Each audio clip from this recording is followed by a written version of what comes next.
एक बार भगवान भोलेनाथ पृथ्वी लोक पर भ्रमण के लिए गए तो उन्होंने एक युवा को देखा। वह ईश्वर को दोष देता जा रहा था। वह अपने जीवन से निराश था, दुखी था। तब भगवान शंकर बौद्ध भिक्षु का रूप धारण करके उस युवा को असली दुख के बारे में ज्ञान देते हैं। तो चलिए इस कहानी के माध्यम से समझते हैं कि असली दुख क्या होता है। अगर आप यह कहानी सुन रहे हैं तो पूरा सुनिए। इस कथा को आधा अधूरा छोड़कर जाने की गलती मत करिएगा, क्योंकि इस पवित्र कथा को पूरा सुनने से मनचाहा फल की प्राप्ति होगी। इसलिए इस कथा को पूरा सुने। आप शिव भक्त हैं तो भोलेनाथ का अनादर ना करें। सुख और दुख एक ही सिक्के के दो पहलू हैं। ये बात तो आपने सुनी ही होगी। सुख और दुख हमारे जीवन में लगातार आते ही रहते हैं और हमें लगता है कि हमारे जीवन में हजारों दुख हैं, हजारों समस्याएं हैं। लेकिन अगर आप वास्तविक तौर पर देखें, अगर आप इस बात को अच्छी तरह से समझें, तो आप ये समझ पाएंगे कि हमारे जीवन में केवल एक ही दुख होता है। और दुख क्या है वो हम इस कहानी के माध्यम से जानेंगे। और उस दुख का निवारण, उस दुख का समाधान क्या है, वो भी हम इस कहानी में ही जानेंगे।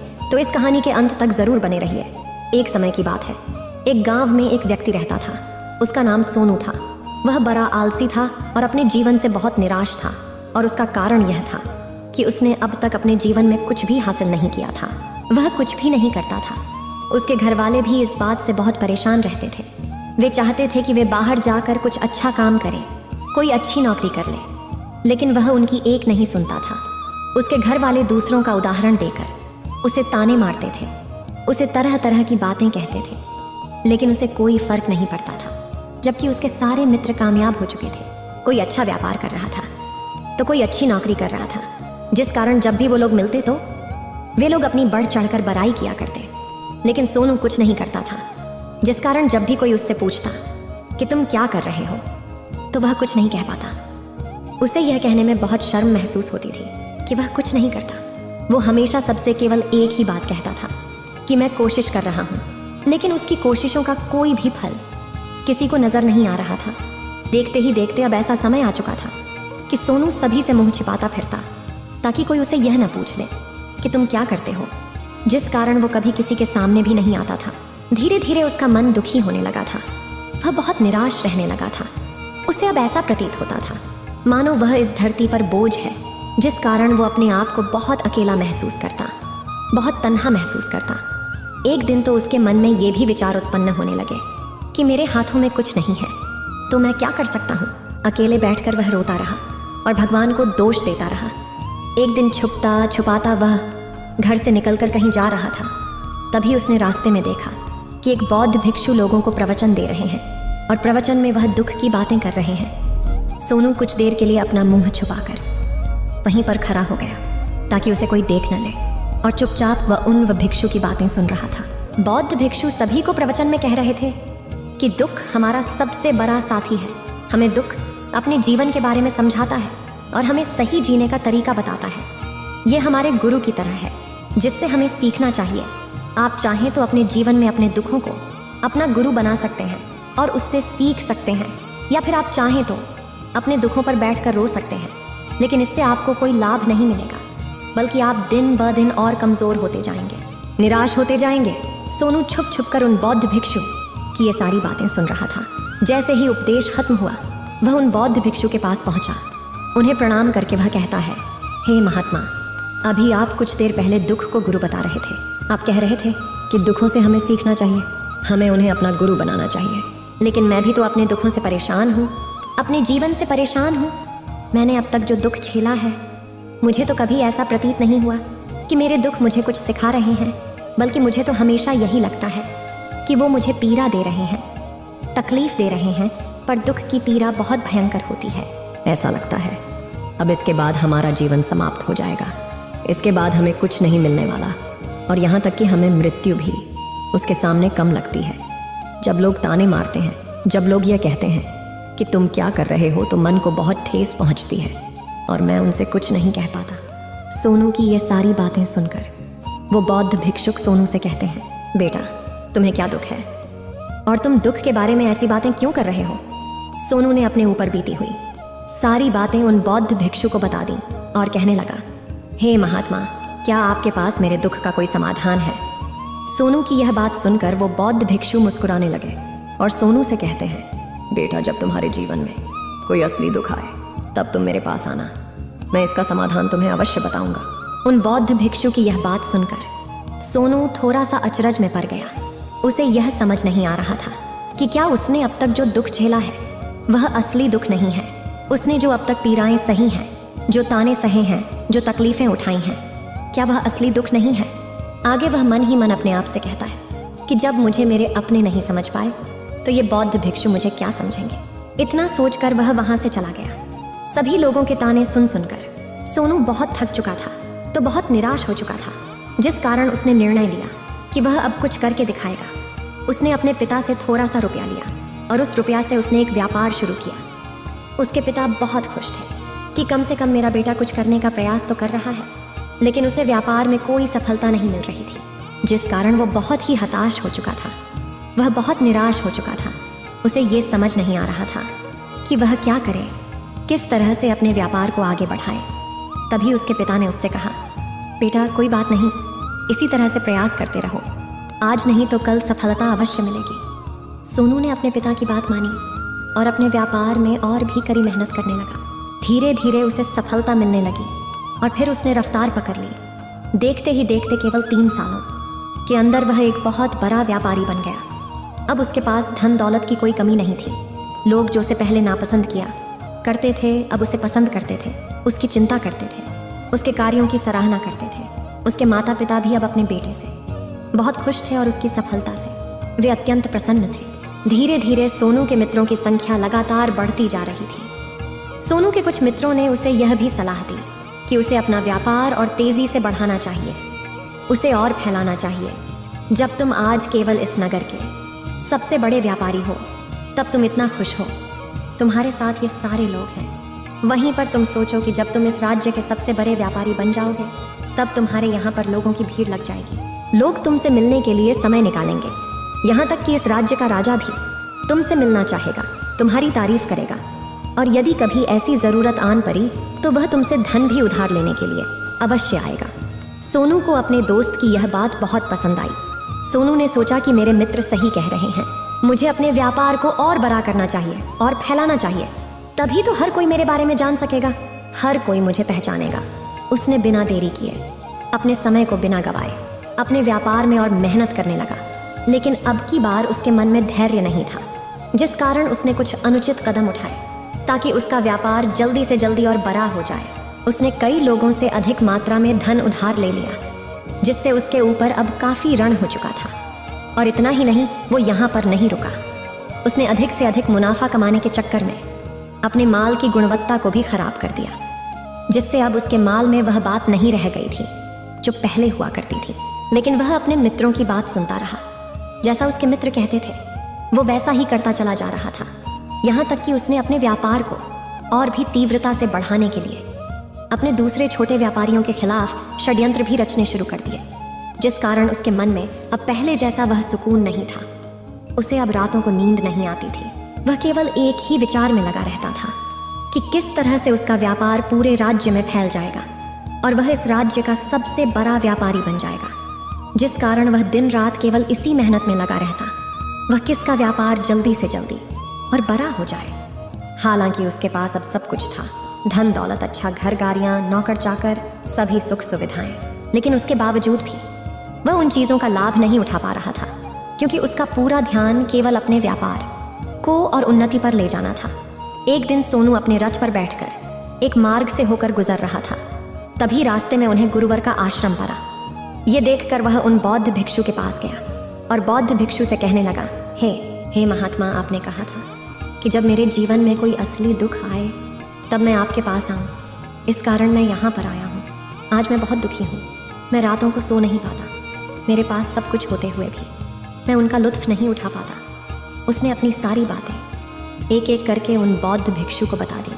तभी वह बौद्ध भिक्षु सोनू से कहते हैं, बेटा, जब तुम पहली बार आए थे तब भी तुम बहुत दुखी थे, लेकिन तब तुमने अपने दुख से क्या सीखा था?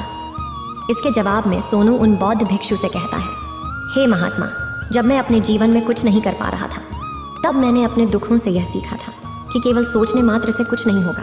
उसके लिए हमें कुछ करना भी पड़ेगा, और केवल कोई कर्म करना ही हमें सफल नहीं बनाता, बल्कि उस कर्म को उसके अंजाम तक पहुंचाना हमें सफल बनाता है।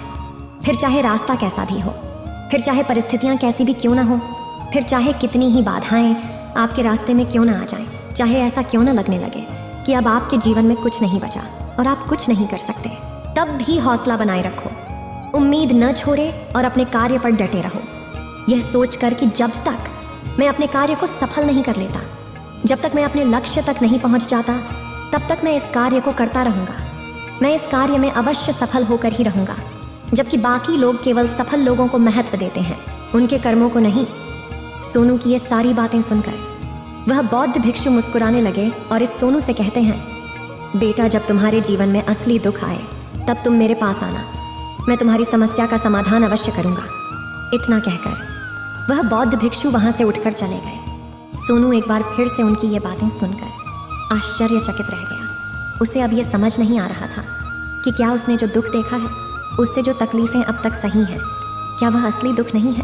उसके मन में अब एक सवाल उत्पन्न होने लगा कि असली दुख क्या है और इसकी पहचान क्या है, और मुझे कैसे पता चलेगा कि इस समय में असली दुख मैं हूँ। लेकिन उसने कुछ नहीं कहा। वह यह सब सोच ही रहा था कि तभी वह बौद्ध भिक्षु सोनू के पास एक बड़ा सा घड़ा लेकर पहुंच जाते हैं। उस घड़े के अंदर सोने के सिक्के थे। उस घड़े को देते हुए वह बौद्ध भिक्षु सोनू से कहते हैं, बेटा, तुम इसे उस पैर के नीचे दबा दो, क्योंकि ये मेरे किसी काम का नहीं है। जब मुझे इसकी ज़रूरत पड़ेगी तब मैं वहाँ से खोद कर इसे निकालूंगा, लेकिन अभी के लिए इसे वहाँ पर मिट्टी के नीचे दबा दो। सोनू ने उस बौद्ध भिक्षु की बात मान ली और वो घड़ा उस पैर के नीचे जाकर मिट्टी में दबा दिया। इतना करके वह गुरुवर को प्रणाम करता है और वहाँ से वापस अपने घर की ओर लौट जाता है। धीरे धीरे समय बीतता गया। समय के साथ साथ सोनू व्यापार में और भी ज़्यादा उन्नति कर चुका था, लेकिन माल की गुणवत्ता अच्छी न होने के कारण अब उसके व्यापार में घाटा होने लगा और धीरे धीरे ऐसा समय आया कि उसका व्यापार पूरी तरह से चौपट हो गया। अब उसके पास कुछ नहीं बचा था, बल्कि उसने जो कर्जे लिए थे वो कर्जे भी अब उसे चुकाने थे। लेकिन वह तो यह सोचकर निश्चिंत था कि उसने जो कुछ भी कर्जे लिए हैं वो कर्जे उसने अपने मित्रों से लिए हैं, जिस कारण वह उन्हें लौटाने में थोड़ी देर अवश्य कर सकता है। वह तो यह सोच रहा था कि उसके मित्र उसका बुरे समय पर साथ देंगे, लेकिन सबसे पहले उसके मित्र ही उसे अपना कर्ज वापस लौटाने की मांग करने लगे। तब सोनू को एहसास हुआ कि कोई भी अपना नहीं है। उसने अपने मित्रों से उस कर्ज को लौटाने के लिए थोड़ी सी मोहलत मांगी, लेकिन सोनू के किसी भी मित्र ने उसे कर्ज लौटाने के लिए वह मोहलत नहीं दी, बल्कि वे लोग उसे जान से मारने की धमकी देने लगे। अपने मित्रों के मुंह से यह सब सुनकर सोनू बहुत ही आश्चर्यचकित रह गया। वह जो कुछ सोच रहा था सब कुछ उल्टा पड़ गया। जिस व्यापार के चलते उसके इतने मित्र बने थे, इतने शुभ चिंतक बने थे, वे सब उससे दूर जाने लगे थे। हर कोई उससे पीछा छुड़ाना चाहता था, कोई भी उसका साथ नहीं देना चाहता था। धीरे धीरे उसकी सारी संपत्ति नीलाम हो गई। अब उसके पास कुछ नहीं बचा था। वह सड़क पर आ चुका था। उसने हार मानकर अपने माता पिता से कहा, पिताजी, मेरी मदद कीजिए, मेरे ऊपर बहुत ऋण है, मुझे उसे लौटाना है, कृपा करके मुझे थोड़ा सा धन दे दीजिए। इस पर सोनू के पिता ने सोनू से कहा, बेटा, मेरे पास तो ले देकर बस यही एक छोटा सा घर है। अगर ये अभी मैं तुम्हें दे दूँ, यदि मैं इसे भी बेच दूँ, तो मैं और तुम्हारी माँ कहाँ रहेंगे? हमें भी दर दर की ठोकरें खानी पड़ेगी, हमें भी सड़कों पर भीख मांगनी पड़ेगी। ले देकर अब हमारे पास केवल यही संपत्ति बची है, इसलिए मैं तुमसे क्षमा मांगता हूँ।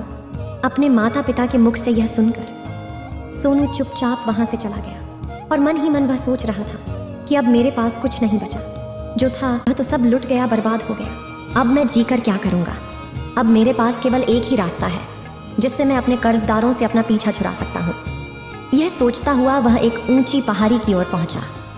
वह पहाड़ी पर चढ़ता ही जा रहा था कि तभी उसे याद आया कि उन बौद्ध भिक्षु ने कहा था कि जब तुम पर असली दुख आए तभी तुम मेरे पास आना, मैं तुम्हारी समस्या का समाधान अवश्य करूंगा। यह सोचकर सोनू के मन में एक बार फिर उम्मीद की। वह लहर दौड़ पड़ी। सोनू तुरंत दौड़ता हुआ उन बौद्ध भिक्षु के पास पहुंचा और सोनू ने उन्हें प्रणाम करके अपने ऊपर बीती हुई हर एक बात उन्हें बता दी और कहने लगा, हे महात्मा, आपने कहा था कि जब मेरे ऊपर असली दुख आएगा तब आप उसका समाधान अवश्य करेंगे। तभी वह बौद्ध भिक्षु सोनू की इस बात को सुनकर मुस्कुराने लगे और कहते हैं, बेटा, कहाँ है असली दुख? जब तुम्हारे जीवन में असली दुख आएगा तो मैं उसका समाधान अवश्य करूंगा। उन बौद्ध भिक्षु के मुख से यह सुनकर सोनू के सब्र का बांध टूट गया और सोनू ने उन बौद्ध भिक्षुओं से कहा, हे, महात्मा, आखिरी असली दुख क्या होता है? क्या मैंने आज तक जो भी दुख झेला है, जो भी तकलीफें आज तक मैंने सही हैं, क्या ये दुख नहीं है? क्या इसे दुख नहीं कहते? तभी वो बौद्ध भिक्षु सोनू से कहते हैं, बेटा पहले तुम मुझे ये बताओ कि तुमने अपने दुख से क्या सीखा है। इसका जवाब देते हुए सोनू उन बौद्ध भिक्षु से कहता है, हे महात्मा, मैंने तो यही देखा है कि जो लोग तुम्हारी तरक्की में तुम्हारा पीछा करते हैं, तुम्हारे साथ जुड़ते हैं, वो लोग तुम्हें अवश्य धोखा देंगे, क्योंकि ऐसे लोग बुरे समय पर तुम्हारा साथ नहीं देने वाले, बल्कि तुम्हारा फायदा उठाने का ही वह प्रयास करेंगे। इसलिए ऐसे लोगों पर भरोसा न करें, बल्कि जो लोग तुम्हारी असफलता के समय पर, तुम्हारे बुरे समय पर तुम्हारे साथ खड़े हैं, वही तुम्हारे असली मित्र हैं और वही तुम्हारे साथ रहते हैं। और ऐसे लोग तुम्हें बहुत कम मिलते हैं, और जिन्हें भी ऐसे लोग मिलते हैं उन्हें हमेशा उनकी कद्र करनी चाहिए। आगे सोनू उन बौद्ध भिक्षु से कहता है कि जब तुम कोई कार्य कर रहे हो तो उसे पूरी ईमानदारी से करो, धैर्य रखो, लालच न करो, और अपने लक्ष्य तक पहुंचने के लिए किसी के लिए भी कोई षड्यंत्र न रचो, क्योंकि ऐसा करने से तुम्हारे साथ ही बुरा होगा और तुम्हें हमेशा नुकसान में रहोगे। सोनू की ये सारी बातें सुनकर बौद्ध भिक्षु उस पैर के पास पहुंचे। उन्होंने गड्ढा खोदा और वह घड़ा निकालकर उस सोनू के हाथ में थमा दिया, जिसमें सोने के सिक्के भरे हुए थे। वह घड़ा सोनू के हाथ में थमाते हुए उन बौद्ध भिक्षुओं ने कहा, लो इसे पकड़ो, और जब तुम्हारे जीवन में असली दुख आए तब तुम मेरे पास आना, मैं इसका समाधान अवश्य करूंगा। सोनू अब भी बड़ी अचरज में था। उसे यह समझ नहीं आ रहा था कि आखिर ये असली दुख है क्या, लेकिन उसने अपने हाथों में पड़े हुए उस घड़े को देखा जिसके अंदर सोने के सिक्के थे। ये देखकर उसे मन ही मन ये लगा कि चलो अब तो थोड़ी सी राहत अवश्य हो जाएगी, मैं अपने मित्र का वो कर्ज लौटा सकूंगा और एक नया व्यापार भी फिर से आरंभ कर सकूंगा। जिस कारण उसने उन बौद्ध भिक्षुओं को प्रणाम किया, उनका धन्यवाद किया और वहां से चल पड़ा। सोनू ने उस सोने के सिक्कों से सभी का कर्जा लौटा दिया और अपने लिए एक बार फिर से नया व्यापार शुरू किया। व्यापार छोटा था, लेकिन अब की बार सोनू बहुत खुश था।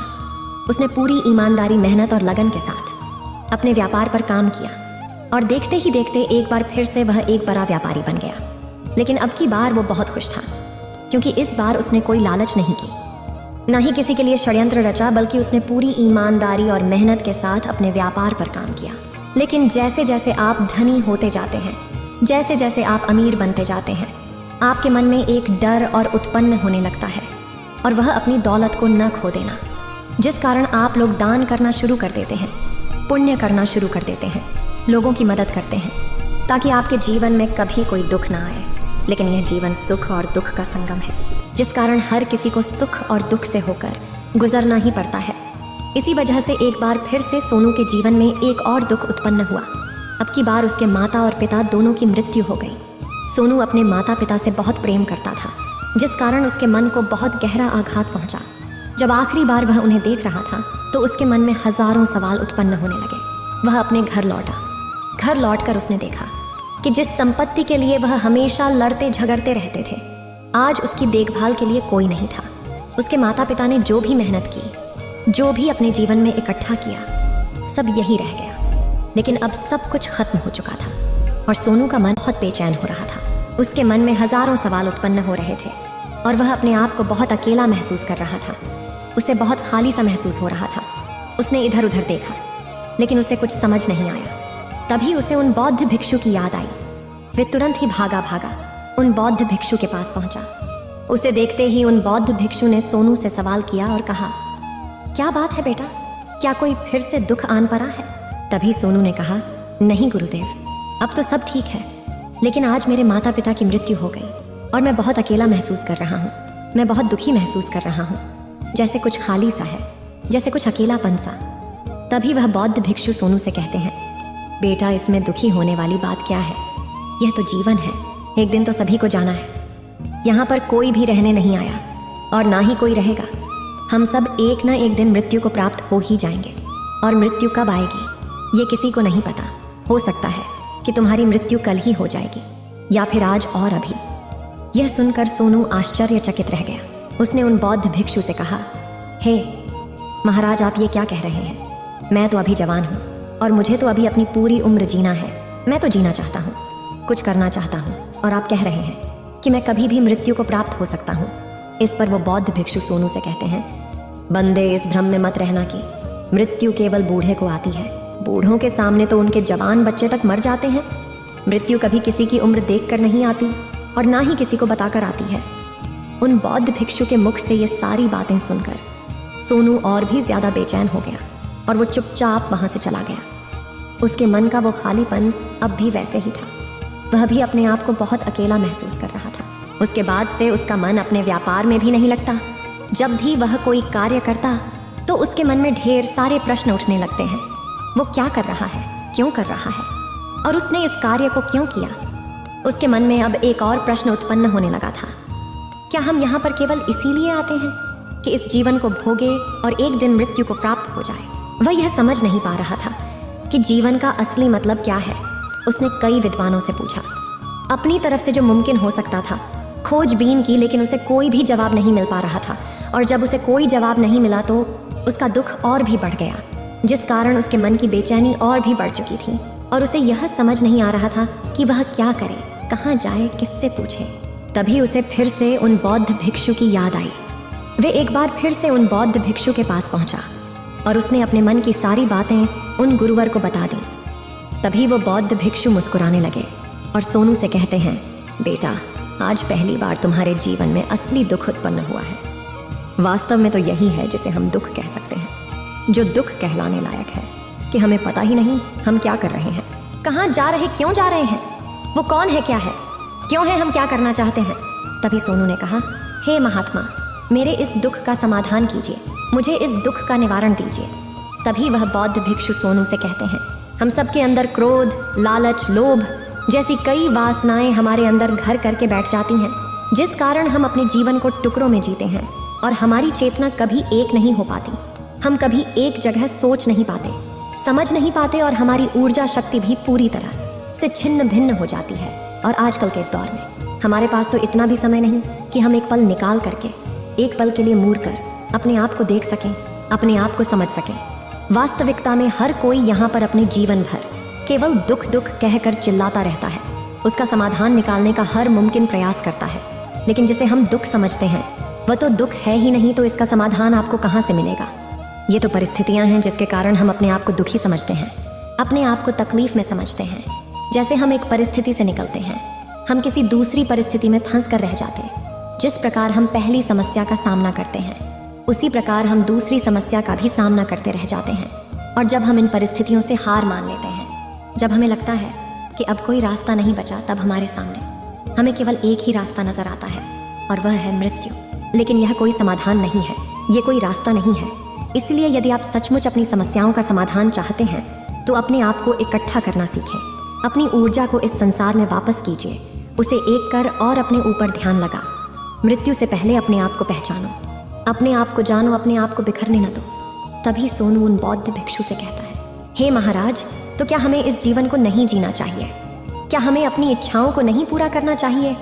तभी वह बौद्ध भिक्षु सोनू के इस सवाल का जवाब देते हुए कहते हैं कि हमें किसी से भी लगाव नहीं रखना चाहिए, हमें अपनी इच्छाओं को मार देना चाहिए, हमें संपत्ति इकट्ठा नहीं करनी चाहिए। क्योंकि हम मनुष्य की इच्छाएं, कामनाएं, वासनाएं ऐसे होती हैं जैसे मानो कि एक पर्वत से गिरता हुआ झरना, जिस पर किसी का नियंत्रण नहीं है सिवाय देखते रहने के और परेशान होने के। लेकिन जब तुम अपने ऊपर ध्यान देने लगते हो, तब तुम अपने आप को पहचान जाते हो, समझ जाते हो, तब तुम इस पर नियंत्रण पा सकते हो। तब इच्छाएं भी तुम्हारे वश में होती हैं और फिर तुम चाहो तो उन इच्छाओं पूर्ति भी अवश्य कर सकते हो। गुरुदेव की ये सारी बातें सुनकर सोनू ने गुरुदेव से कहा, हे महाराज, आपका बहुत बहुत धन्यवाद। आपने मेरी सबसे बड़ी समस्या का समाधान आज कर दिया है। मैं आज से अपने आप को एकत्रित करूंगा। गुरुदेव, मानव शरीर में बहुत ऊर्जा है, बहुत शक्ति है, पर वह बेकार के कामों में लग जाती है, जिस कारण हमारा जीवन भी बेकार की चीज़ों में लगा रहता है।